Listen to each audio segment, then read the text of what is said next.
Hello and welcome to Firstpost. You're watching Vantage with me, Alison Lagrange.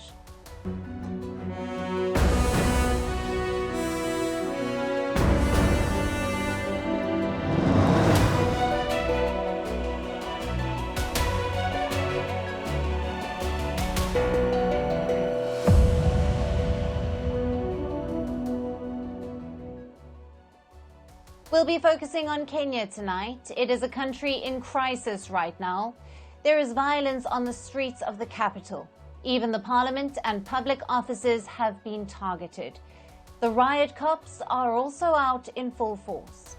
They are using tear gas and water cannons.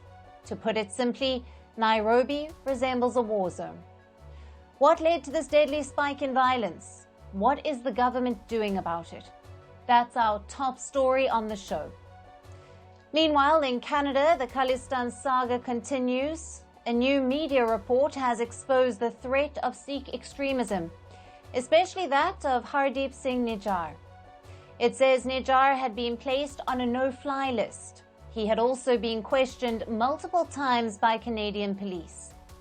So did Justin Trudeau's government know how dangerous he was? If so, why didn't they act against him? We'll be discussing that. Meanwhile, China is complaining about decoupling. Western countries are taking their business out of China, but Beijing says it's a zero-sum game. We'll tell you why. In the Ukraine war, allegations of sabotage. Germany says Russia is targeting arms supplies to Kiev. How will this affect Ukraine's defense? In France, President Macron is warning of a civil war. Is this a desperate politics or a genuine threat? All this and more lined up. But first, the headlines. Indian Prime Minister Narendra Modi set to travel to Russia next month for the annual India-Russia summit. This will be Prime Minister Modi's first bilateral foreign trip in his third term. It will also be the Indian Prime Minister's first visit to Russia in 5 years. The European Union launches accession negotiations with Ukraine and Moldova. This sets the stage toward the bloc's membership for the former Soviet states, a move that Moscow has tried to block. Ukraine and its neighbor Moldova lodged their bids to join the EU after Russia's attack in 2022.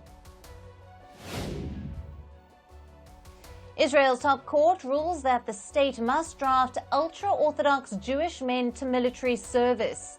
This decision could upend Prime Minister Benjamin Netanyahu's ruling coalition. So far, ultra-Orthodox Jews have been granted sweeping exemptions from mandatory service. They make up around 13% of Israel's nearly 10 million citizens.